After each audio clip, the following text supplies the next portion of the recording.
რადიო აჯარა წარმოგიდგენთ. აჯარაში მოქმედი არასამთავრობო ორგანიზაციების ერთობლივ პროექტს საზოგადოების ხმა.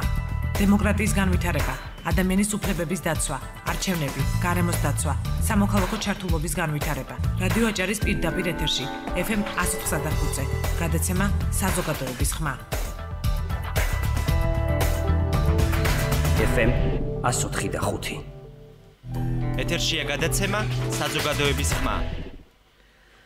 მოგესალმებით ძვირფასო რადიო მსმენელებო, აჭარის რადიოს პირდაპირ ეთერში ტალღაზე FM 104.5 თქვენ ისმენთ გადაცემას საზოგადოების ხმა, რომელსაც მე ჟურნალისტი, ასევე გენდერული თანასწორობის ქსელის რეგიონული კოორდინატორი თამილა დოლიძე გაუძღვები, ჩემთან ერთად კი გადაცემაზე ხმის რეჟისორი ქეთევან ნაცვლიშვილი მუშაობს. დღეს ჩვენს კითხვებს საქართველოს გენდერული თანასწორობის ქსელის თავმჯდომარე მანანა მებუკე უპასუხებს. მოგესალმებით ქალბატონო მანანა. მოგესალმებით ქალბატონო თამილა, მივესალმებით ჩვენს მსმენელებს.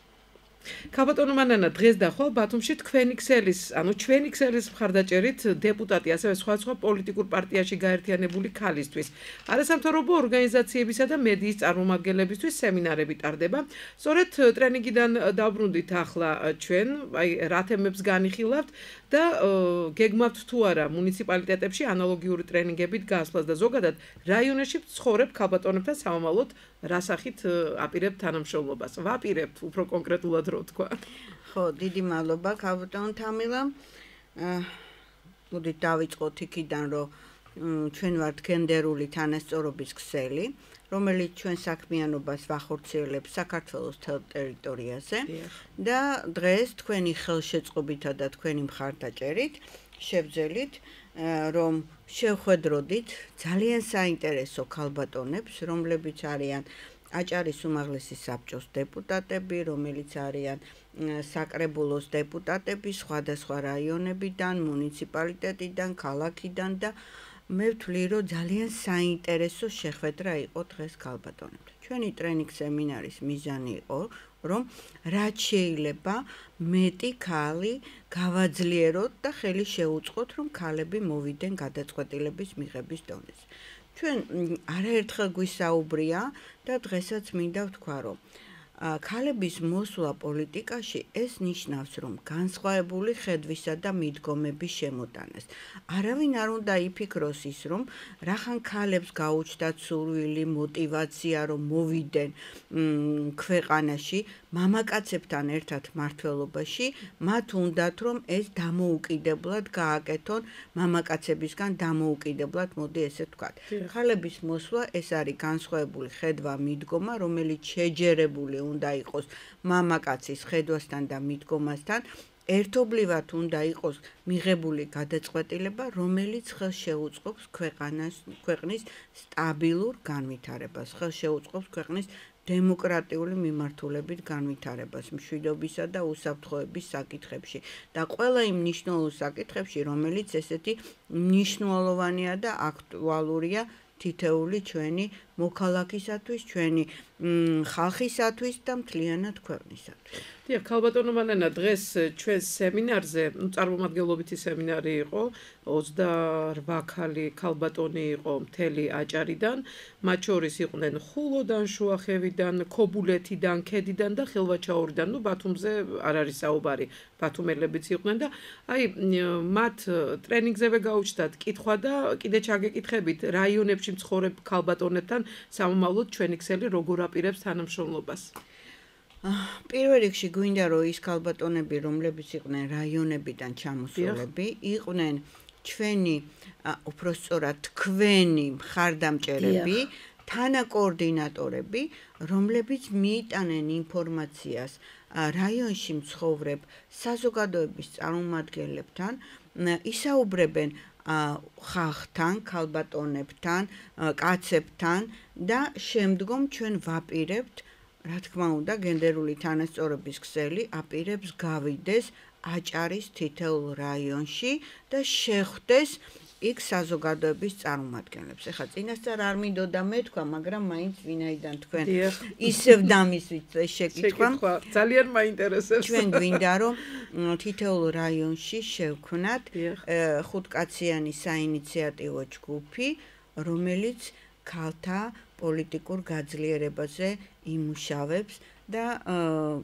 ჩვენ გვინდა რომ 2016 წლის საპარლამენტო არჩევნებში რაც შეიძლება მეტი ქალი ვიხილოთ. ეს არ არის მარტო გენდერული თანასწორობის ქსელის სურვილი და ეს იდეა უცებ არ გაჩენილა, ამას წლების მუშაობა მოყვა, წლების გამოცდილება მოყვა და ესე გააქტიურება ამ საკითხებისა განპირობებულია იმით, რომ თქვენ ძალიან კარგად იცით, ჩვენ ხელი მოვაწერეთ ევროკავშირთან, ანუ ასოცირების ხელშეკრულებას. ზუსტად ასოცირების ხელშეკრულების მე-14 თავში წერია, რომ ქალისა და მამაკაცის თანაბარი მონაწილეობა გადაწყვეტილების მიღების დონეზე და მიღების პროცესებში. აქედან გამომდინარე, ზუსტად ალბათ დადგება დრო, როდესაც პოლიტიკურ პარტიებს გაუჩნდებათ უკვე იმისი სურვილი, რომ გააძლიერონ და წარმოაჩინონ კვალიფიციური მცოდნე ქალბატონები და გააერთიანონ თავიანთ პოლიტიკურ პარტიებში. ჩვენ ამისთვის წინასწარ ვემზადებით და როდესაც ეს უკვე გაჩენილი ექნებათ ეს სურვილი, ჩვენ თავისთავად უკვე მივაწოდებთ ამ რესურს ძლიერს მცოდნე კვალიფიციურ ქალბატონებს, რომლებმაც შეუძლიათ შეცვალონ ქვეყნისა და ჩვენი ბედი. დიდი მადლობა რომ დაანონსეთ ასეთი კარგი თემა საინიციატივო ჯგუფებთან დაკავშირებით და ალბათ რაიონში მცხოვრები ქალები იქნებიან ისინი, ვინც იქნებიან, რა თქმა უნდა. რა თქმა უნდა, მაგაზე არ არსებობს, არ შეიძლება რომ თვითონ რაიონებში არ მოხდეს ქალთა გაძლიერება. თვითონ რა თქმა უნდა. მე და თქვენ გახსოვთ, ჩვენ დავდიოდით რაიონში და ვხედავდით რამდენად კვალიფიციური, რამდენად ცოდნე, რამდენად განათლებული ქალები არიან და ამ რესურსის დაკარგვა არ შეიძლება. პირიქით, ეს რესურსი მიმართული უნდა იყოს, სწორი ვექტორები უნდა მივცეთ ამ რესურსის განვითარებას, რომ ისინი საზოგადოებრივი და ქვეყნის საქმეებისში იყოს ჩართული და მიმართული იყოს ქვეყნის პოლიტიკის, მოდით ესე ვთქვათ, გაკეთილშობილების. ჩვენ ეს რესურსი მობილიზებული ყავდა 2012 წლის არჩევნების წინაც და ასევე თვითმმართველობის არჩევნების წინაც. ჩვენი ბაზიდან ძალიან ბევრი ქალბატონი მოხვდა სიებში და ძალიან ბევრმა ქალბატონმა ფაქტობრივად ვინც მოხვდა თვითმმართველობის არჩევნებში, ყველა იყო ჩვენი ძირითადად ჩვენი ქალბატონები იყვნენ და ეს სტატისტიკა მინდა მოვიშველიო. თვითმმართველობის წინა არჩევნებთან შედარებით ქალი დეპუტატების რაოდენობა უკაცრავად რეგიონში შემცირდა. გამონაკლისი მხოლოდ ქობულეთის მუნიციპალიტეტია, იქ საკრებულოს 35 წევრიდან 5 ქალი დეპუტატია. 35 საკმაოდ დიდი ციფრია. ბათუმის საკრებულოში 25-დან 2, ხელვაჩაურში 26-დან, ხოლო ქედაში 24-დან 2 ქალბატონია და კიდევ უფრო ცუდი მდგომარეობაა შუახევსა და ხულოში. იქ 24-დან და 28 დეპუტატიდან მხოლოდ თითო ქალი აირჩიეს. აი ვილაპარაკეთ ჩვენ რესურსზე, მაგრამ რასთან გვაქვს საქმე, რა მოხდა? აი მოდით ესე ვთქვათ ახლა. თქვენ ძალიან კარგად იცით, რომ ჩვენ შევქმნით გენდერული თანასწორობის ქსელის მონაცემთა ბაზა და გამოვავლინეთ ის აქტიური ქალები, ვისაც სურვილი ჰქონდა, რომ მონაწილეობა მიეღოთ თვითმმართველობის არჩევნებში. და ასეთი ქალი იყო 800-ზე მეტი. შემდგომ, როდესაც დადგა წინასაარჩევნო პერიოდი, ჩვენ კიდევ ერთხელ დავიწყეთ, თქვენ ისევ დავიწყეთ, თქვენ ძალიან კარგად იცით, რომ ყველა რეგიონი შემოვლა და ამ ქალებთან, ვისაც სურვილი ჰქონდა, რომ თავი წარედგინა როგორც კანდიდატთან, ხელახალი შეხვედრები და მათთვის მხარდაჭერი გუნდის შექმნა. რა მინდათ გითხრათ? იყო ძალიან რთული სიტუაცია და რთული მდგომარეობა. წამყვან ძალას ქართული ოცნება დემოკრატიული საქართველო თვითონ აერთიანებდა 6 სუბიექტს, რომელიც სხვადასხვა პოლიტიკური პარტიებისგან შედგებოდა და საკმაოდ რთული იყო იქ რესურსები ისე გადანაწილებული იყო, რომ ქალები თანაბრად მოხვედრილიყვნენ. მიუხედავად ამისა, ქართულმა ოცნებამ მხარი დაგვიჭირა ჩვენ იმაში, რომ შემოგვეღო წამახალისებელი მექანიზმები და ეს ითვალისწინებდა იმას, რომ პოლიტიკური პარტიები, რომლებიც თავიანთ სიაში წარმოადგენდნენ არანაკლებ 30%-ისა ქალების და დაფინანსება 30%. თქვენ წარმოიდგინეთ, ყველა სუბიექტმა გამოითვალისწინა. ნაციონალურმა მოძრაობამ გაითვალისწინა, ბურჯანაძის პარტიამ გაითვალისწინა, მემარჯვენე, ანუ ყველა სუბიექტმა, ყველა პოლიტიკურმა პარტიამ ეს გაითვალისწინა, მაგრამ ქართულ ოცნებაში სამწუხაროდ ამის გათვალისწინება ვერ მოხდა, იმიტომ რომ კოალიციურად ხდებოდა წარდგენა. მაგრამ რა მოხდა, ნახეთ, ჩვენ ვლაპარაკობდით ყოველ ათეულში არანაკლებ 30%. ესე იგი 3 ქალი. პოლიტიკურმა პარტიებმა 3 ქალი ჩასვეს, მე-7, მე-8, მე-9. ანუ ჩვენ სწავლობთ, ჩვენ კი მივეცით პოლიტიკურ პარტიებს წამახალისებელი მექანიზმი, მაგრამ პოლიტიკურმა პარტიებმა წინა რიგებში არ გაუსაზღვრეთ სად უნდა ჩაესვა. არ გაუსაზღვრეთ სად უნდა ჩაესვა. აქედან გამომდინარე, იმიტომ მივიღეთ ქალთან ნაკლები წარმომადგენლობა, თორე თანაბარი პრინციპით რო ყოფილიყო, თანაპროპორციულად რო ყოფილიყო გადანაწილებული ქალებისა და კაცების რაოდენობა, მაშინ წარმომადგენლობა საკრებულოში შედარებით მეტი იქნება. მაგრამ მე ვიტყვი, რომ გენდერულმა თანასწორობის ქსელმა მაინც შეძლო და 85 ქალი გაიყვანა საქართველოს ტერიტორიაზე და ეს არის მთლიანი მონაცემების 259 ქალიდან 34% გამოვიდა, რომ გენდერული თანასწორობა არ არის ცუდის შედეგი, ეს არის იმ ორწლიანი მუშაობის შედეგი, როდესაც ჩვენ დავიწყეთ ფაქტიურად 2012 წლის ივლისის თვეში და ეხლა არის 2014 წლის ნოემბერი. წარმოიდგინეთ, აი ამ პერიოდში რა სამუშაო იყო გაწეული ქსელის მიერ. მე არ ვიტყვი, რომ ეს ძალიან ბევრია, მაგრამ ჩვენ წინასწარ იმიტომ დავიწყეთ ეხა საქმიანობა, ასე წინა პერიოდი უფრო დიდი ავიღეთ, რომ გვინდა უფრო აქტიურად ჩავერთოთ და წამახალისებელი მექანიზმი ეს აღარ არის საკმარისი. ჩვენ ვფიქრობთ, რომ შემოვიღოთ რაღაც ზომები. აი, სანამ მაგ კითხვას ცოტა მოგვიანებით დაგისვამთ, ასეთი კითხვა გამიჩნდა ახლა. აი, მიუხედავად იმისა, რომ 30%-იანი წამახალისებელის იყო ჩადებული არჩევნებში, მიუხედავად იმისა, რომ თქვათ რომელიღაც პარტიებმა ჩასვეს ქალები, ბარიერები მაინც დარჩა რაღაც ბარიერები. აი, როგორ უნდა გადაილახოს? აი, თქვენ რას ეტყოდით პოლიტიკურ პარტიებს, რა უნდა გააკეთონ მათ? თქვათ არ არის შემოღებული გენდერული კვოტა, რომელზეც შემდეგ ვილაპარაკებთ. და აი, რას ურჩევდით მათ, რომ რა გაეკეთებინათ, როგორ გადაელახათ ეს ბარიერები? ჩემი რჩევა იქნებოდა პოლიტიკური პარტიებისთვის, რომ ალბათ გადახედონ თავიანთ შიდა რესურსებს და არ დაიწყონ ძებნა, პირიქით მოახდინონ თავიანთი შიდა რესურსების რეკრუტირება, ანუ ქალების გაძლიერება. იმიტომ რომ გვინდა თუ არ გვინდა დღის წესრიგში მაინც დგას ის, რომ ქალი და კაცი თანაბრად უნდა ღებულობდეს. ეხლა მე ვერ გეტყვით, რომ იგივე რაოდენობით და იგივე პროცენტულით ეს ჯერჯერობით ჩვენი მენტალიტეტიდან, ჩვენში არსებული სტერეოტიპებიდან.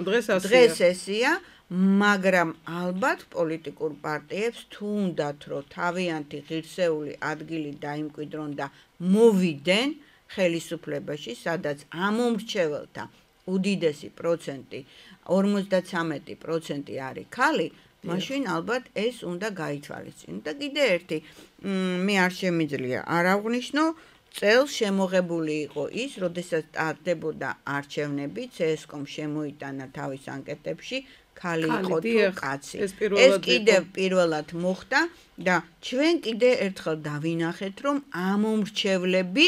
ამომრჩეველთა უდიდესი ნაწილი არის ქალი.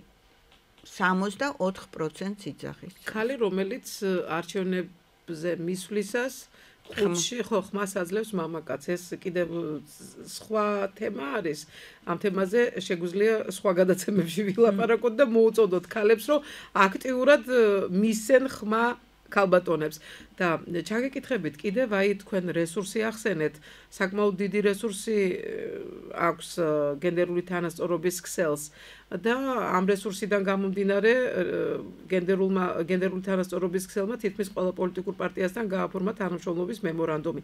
აი მაინტერესებს მომავალი თანამშრომლობისთვის აქტიურ პოლიტიკურ ცხოვრებაში ჩართვისთვის ქალების იდენტიფიცირება თუ ხდება. აი ის რესურსი ვიცით რაც არის, მაგრამ აი კიდევ აპირებთ თუ არა, ვთქვათ, მოძიებას?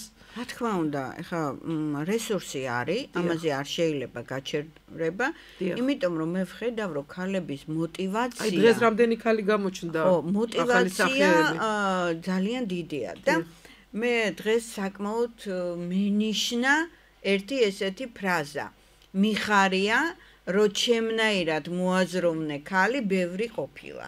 ეს არის იმის მაჩვენებელი, რომ ეს არის ის რომ გახმოვანდა ასეთი აზრი. ეს იყო იმის მაჩვენებელი, რომ ქალებს გაუხარდათ, რომ მათი აზროვნებით, მათი ხედვით არიან ადამიანები, რომლებიც ისევე შეუძლიათ მოვიდნენ პოლიტიკაში და შეცვალონ პოლიტიკური სპექტრი, პოლიტიკური სიტუაცია და კიდევ ერთი რამ მინდა გითხრათ, იცით რა? ჩვენ ძალიან ხშირად ვახსენებთ ხოლმე ქალი, თანასწორობა, გენდერული თანასწორობა. მე მინდა რომ ჩვენს მენელმა არ იფიქროს კიდევ და მრავალჯერ დავაფიქსირებ. ქალი და კაცი, კაცი და ქალი ერთად, თანასწორად, ერთი ხედვით, ერთი მიდგომებით, ერთი შეხედულებით. იმიტომ რომ არაფერს არ ნიშნავს ცუდი, ცუდ სიტყვას არ ნიშნავს გენდერი. გენდერი ნიშნავს, რომ ქალი და კაცი თანასწორად მონაწილეობდეს ყველგან, ყველა გადაწყვეტილების მიღების.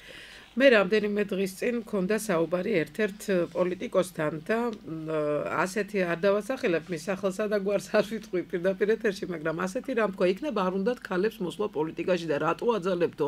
რატო იქნება უნდათ იმათ სამზარეულოში ტრიალი და ნამცხრების სხობაო? ასეთი რამ მითხრა და როგორ ფიქრობთ თქვენ აი ასეთი პოლიტიკოსის ნათქვამის ფონზე საქართველოში, რეგიონში, დიდ პოლიტიკაში მოსულ ქალთა ნაკლებობაა? მოდით ესე ვთქვათ, ჩვენ ვლაპარაკობთ დღეს იმ ქალებზე და იმ ქალბატონებზე, ვისაც უნდა პოლიტიკაში მოსვლა. ვისაც უნდა რომ იყოს საახში, ვისაც უნდა იყოს კარგი გურმანი, იყოს სამზარეულოში, კაი მოსიყვარულე დედა და რა მინდა კითხოთ, პოლიტიკოსი არ არის, პოლიტიკოსი ქალი არ არის მოსიყვარულე დედა? არის. იმას უბრალოდ მოწონს ის გარემო, სადაც არის, კარგად არის ადაპტირებული იმ გარემოში და არ უნდა გამოვიდეს საზოგადოებაში და თავის თავზე აიღოს ის ზედმეტი ტვირთი, რომელსაც ხალხზე და საზოგადოებაზე ზრუნვა ჰქვია. ჩვენ თვლით, რომ ეს თვითონ ქალმა უნდა გადაწყვიტოს რა უნდა. უნდა იჯდეს სახლში თუ გამოვიდეს საზოგადოებაში, იფიქროს მომავალზე, იფიქროს თავის შვილებზე, იფიქროს თავის ოჯახზე და იფიქროს ცვლილებებზე. ეს თვითონ ქალმა უნდა. ჩვენ ვლაპარაკობთ დღეს იმ ქალებზე, რომლებიც გამოვიდნენ და რომლებსაც უნდა ცვლილებები მოახდინონ. მხოლოდ და მხოლოდ ამ ქალებზე ვლაპარაკობთ. და ქალბატონო მანანა, მინდა დაგისვათ ასეთი კითხვა, თვლით თუ არა, რომ მედია პოლიტიკა გენდერული საკითხების მიმართ მნიშვნელოვნად შესაძლელია. და დასადგენია თუ არა გარკვეული ჟურნალისტური სტანდარტები პოლიტიკაში ქალთა მონაწილეობის შესახებ საკითხების გაშუქების დროს. და ზოგადად რა უნდა გაკეთდეს ამ მიმართულებით? ხო, მოდით ახლა დიდი მადლობა, ძალიან საინტერესო შეკითხვა. მოდით, მედია არის ის მეოთხე ხელისუფლება, რომელიც არის თავისუფალი თავის გადაწყვეტილებაში. მაგრამ თუ კი მედია ორიენტირებულია იმაზე, რომ შემოიტანოს ცვლილებები, სასურველია, რომ ეს არ იყოს ნეგატიურად წარმორჩენილი. ეს იყოს პოზიტივი. დაანახონ ძლიერი ქალები, რომლებმაც თავისი წვლილი შეიტანეს, თუნდაც იმ საქმიანობაში, რასაც ისინი აწეოდნენ. თუნდაც ოჯახის დიასახლისები, რომელიც არიან ძალიან კარგი დიასახლისები და ძალიან კარგი გურმანები. ანუ პოზიტივი შემოტანა უნდა მოხდეს მედია სივრცეში და მედია დიალოგში. პოლიტიკოსი ქალები, ძალიან კარგი პოლიტიკოსი ქალები ყავს და ალბათ იმათი პოზიტივზე უნდა ილაპარაკოს და არა ის რომ წარმოაჩინოს რომ სულ ჩხუბობს, სულ აგრესიულია. ეს ჩემი ესეთი ერთ-ერთი რეკომენდაცია, მოდით ესე ვთქვათ. მეორე რაც ძალიან მინდა მე რომ მედიამ როდესაც იღებს ინტერვიუს ერთი იგივე შეკითხვა დაუსვას ქალს და იგივე შეკითხვა დაუსვას კაცს. ზუსტად ეს იქნება იმ თანასწორობის დაცვა მედია სივრცეში, რომელსაც ჩვენ ესე ვიძახით. არ აინტერესებს მარტო მამაკაცებს რომ მივაწვდით ხოლმე მიკროფონს და გვაინტერესებს პოლიტიკა. ნაკლებობაა ქალთა. არა, არ არის ნაკლებობა, უბრალოდ ჩვენ არ გვინდა ცოტა ისეთი სიტყვა. ალბათ თვლით, რომ ის ერთი რესპონდენტი ჩვენთვის საკმარისია. პოლიტიკოს ქალს მივაწვდით, პოლიტიკოს კაცს მივაწვდით. ჟურნალისტი კიდე თუ საზოგადოების გამოკითხვას ერთ შეკითხვას ქალს დაусმევდი, მეორე კაცს. ეს იქნებოდა იმის, რომ იმ სტერეოტიპების რღვევა მოხდებოდა და მედია არის ის, რომელმაც შეუძლია შეცვალოს ის გარემო, ის სოციუმი, რომელსაც ჩვენ ვცხოვრობ და მედიაზეა დამოკიდებული, რამდენად სწრაფად მოხდება ეს ცვლილებები, რამდენად სწრაფად დაანგრევს იმ სტერეოტიპებს, რომელიც საზოგადოებაში ზის და არა, ქალი უნდა ისდეს სახლში და ქალი არ უნდა მოვიდეს პოლიტიკაში. ამის ძლიერი მხარდამჭერი ჩემი აზრით არის ყველაზე მეტად მედია საშუალებები. იქნებ კვოტირების მსგავსად ჟურნალისტებსაც წახალისება სჭირდებათ და ეს არის მიზეზი და აი მე დავაანონსებ აქ პირველად ვიტყვი ალბათ საზოგადოებრივი მაუწყებლის აჭარის ტელევიზიაში მალე გავა ახალი პროექტი, რომელსაც ქვია საუბრები გენდერზე, რომელიც მზადდება პროექტის ქალების მონაწილეობა პოლიტიკურ პროცესებში გენდერული თანასწორობის ქსელის მიერ საარჩევნო სისტემების რეფორმებისა და განვითარების სასწავლო ცენტრის მხარდაჭერით. პირველი გადაცემის ჩაწერა იგეგმება ორშაბათს და მაყურებელი ალბათ ნახავს თვის ბოლოს უკვე გადაცემას ეთერში. აქვე დავაანონსებ, რომ თქვენი ძალიან დიდი ძალისხმევა იყო საჭირო ალბათ იმისთვის, რომ ეს გადაცემა გასულიყო ეთერში. და გადაცემას გაუძღვება აჭარის რადიოს წამყვანი გურანდა დოლიძე, უკვე იქ მოდიახ, იქ მოგვევლინება უკვე წამყვანად. გადაცემა არის 6 თვეზე გათვლილი. და ანუ თვეში ერთი გადაცემა ეს არჩევნებისთვის მემზადებით აქტიურად უკვე საზოგადოებრივი მაუწყებლის აჭარის ტელევიზიისა და რადიოს ეთერში. და ახლა მედია პოლიტიკაზე ვისაუბრეთ. კიდე დიდხანს შეიძლება ამ თემაზე საუბარი, მაგრამ ვინაიდან დროში შეზღუდულები ვართ, ამიტომ ყველაზე მთავარ კითხვას დაგისვამთ ალბათ, რაც ყველაზე მეტად აწუხებთ იმ ქალებს, ვისაც უნდათ დიდ პოლიტიკაში მოსვლა. მე არ გულისხმობ მხოლოდ არჩევნებს და არ გულისხმობ მხოლოდ თქვათ პარლამენტში ან უმაღლეს საბჭოში ან საკრებულოში ქალის მოსვლას. ხო შეიძლება სხვა თანამდებობაზე გადაწყვეტილების მიღებთა რიგებში იყვნენ ბლომად ქალბატონები, ანუ წარმოდგენილები იყვნენ. აი აჭარაში მაგალითად მინისტრთა კაბინეტში ქალები არ არიან წარმოდგენილები. ხო, საქართველოს მთავრობაში ცოტა უკეთესი სიტუაციაა ამ მხრივ. ხო და აი აქედან გამომდინარე, რა უნდა გააკეთოს სახელმწიფომ ლიდერ ქალთა პოლიტიკაში მოსასვლელად. ანუ გენდერულ კვოტას გულისხმობ და უფრო აუხსენეთ, უფრო ისეთ საზოგადოებრივად ნაცნობ ენაზე ჩვენს რადიო მსმენელებს რას ნიშნავს გენდერული კვოტა? გენდერული კვოტა ეს ნიშნავს იმ დროებით ზომას, და თუ ვაპირებთ შემოღებას. მაგაზე ვიბრძვით. ეს არის დროებითი ზომა, როდესაც ჩვენ გვინდა დავანსხვრიოთ საზოგადოებაში არსებული სტერეოტიპი, რომ ქალი არ შეიძლება მოვიდეს პოლიტიკაში. იცით რა, საკმაოდ რთულია დღეს ძალაუფლების გადანაწილება და საკმაოდ რთულია უჭირს არათანაბარი, არათანასწორი გარემოს გამო ქალებს მოსვლა პოლიტიკაში. ამიტომ კვოტების შემოღება ეს არის დროებითი ზომები, რომელიც ხელს შეუწყობს ამ არათანასწორობის რღვევას. რას ნიშნავს ეს, რომ ქალები რაოდენობა კანონით იქნება განსაზღვრული.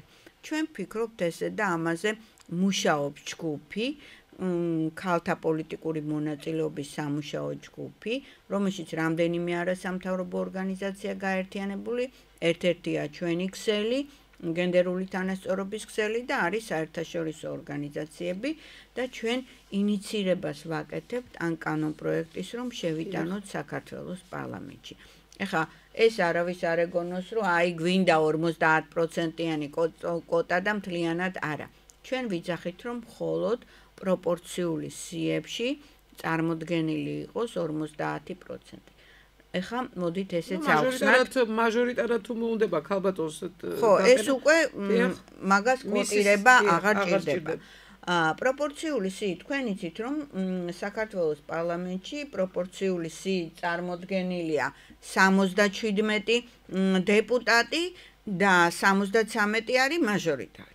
77-ის 50% ნიშნავს, რომ ქალთა წარმომადგენლობა დღევანდელთან შედარებით, დღეს თუ ყავთ 19, გახდება 36 და 150 დეპუტატიდან ეს არ არის ისე დიდი რიცხვი 26, მაგრამ ეს არის პირველი ნაბიჯი, რომელიც ჩვენ გვინდა გადავდგათ და არის ფიქრობ საზოგადოებამ, რომ ჩვენ ამით ვინმეს უფლებები გვინდა შევლახოთ. არა ბატონებო, ჩვენ გვინდა, რომ ის 53% ქალების ხმა იყოს მიტანილი იქ სადაც საჭიროა და იზრუნონ იმ პრობლემების მოგვარებაზე, რომელიც 53% ქალებს აწუხებს და ეს უნდა გადაწყდეს ქალებისა და კაცების ერთად მონაწილეობით. და რაც შეეხება მთავრობის მეთაურთან ქალების ნაკლებობას თვითონ აპარატში და თვითონ იმაში, მე ვთვლი, რომ არა, აპარატში ქალბატონები არიან, მაგრამ არა ისეთ გადაწყვეტილების მიღების დონეზე, მოდით ესე ვთქვათ. პრემიერ-მინისტრთან შეიქმნა გენდერული საკითხებში მრჩეველი ჯაფარიძე, სოფო ჯაფარიძე და ის უკვე აქტიურად ჩაება ამ საქმეში. მე იმეც ვიტოვებ, რომ აჭარის მთავრობის მეთაურთანაც შეიქმნება ესეთი გენდერული თანასწორობის ინსტიტუცია, რომელიც ხელს შეუწყობს ანუ მრჩევლისთან ეს თვითონ მისი გადაწყვეტილებაა და მოდით არასამთავრობოზე ბატონ არჩილთან მქონდა ჩვენ შეხვედრა და ბატონმა არჩილმა თქვა რომ აქტიურად ითანამშრომლებს ჩვენს მივესალმები, მადლობა მინდა უთხრა, მივესალმები თანამშრომლობას, ჩვენი მხრიდან ვართ კონსტრუქციულ თანამშრომლობაზე ორიენტირებული და ჩვენი მხრიდან თუ რამე იქნება შესაძლებელი, ჩვენ ყველაფერს ოღონ თვითონ უნდა გადაწყვიტოს როგორი სახის ინსტიტუცია უნდა შექმნას. მრჩეველი ჭირდება, სამუშაო ჯგუფი ჭირდება, რა მიმართულებით იმუშავებს, სამინისტროებში, მაგრამ გენდერული თანასწორობის სამოქმედო გეგმის მიხედვით ყველა სამინისტროში გათვალისწინებულია მრჩეველი გენდერულ საკითხებში. ასე რომ ეს დღეს იქნება თუ ხვალ იქნება დღის წესრიგში დადგება. მრჩეველი გენდერულ საკითხებში თვითმმართველ ქალაქებს მერებთან აუცილებლად გენდერული სამსახუროები ინსტიტუციის შემოღება საკრებულოებში, გამგეობებში. ასე რომ ეს ინსტიტუცია გენდერული თანასწორობის ინსტიტუციის მექანიზმები ყველა სტრუქტურულ ერთეულში ადრე თუ გვიან მიიღებს ისეთ ფორმას, რომ ხელს შეუწყობს უშუალოდ თანასწორობის დამკვიდრებას. წარმატებებს უსურვებ ჩვენ ქსელს, ხვალ კიდევ ერთი თქვენთან ერთად ქალბატონთან ეგრე ჩვენს ქსელს, ძვირფას რადიო მსმენელებს კი ვეტყვი, რომ ისინი ისმენდნენ გადაცემას საზოგადოების ხმა, ტალღაზე FM 104.5, ჩვენ აჭარის რადიოს პირდაპირ ეთერში ვმუშაობდით. მე ვარ ჟურნალისტი თამილა დოლიძე, ასევე გახლავართ გენდერული თანასწორობის ქსელის რეგიონული კოორდინატორი, ჩემთან კი სტუმრად იმყოფებოდა საქართველოს გენდერული თანასწორობის ქსელის თავმჯდომარე მანანა მებუკე. დიდი მადლობა ქალბატონმა. დიდი მადლობა. ბატონმა. დიდი მადლობა. ბატონმა.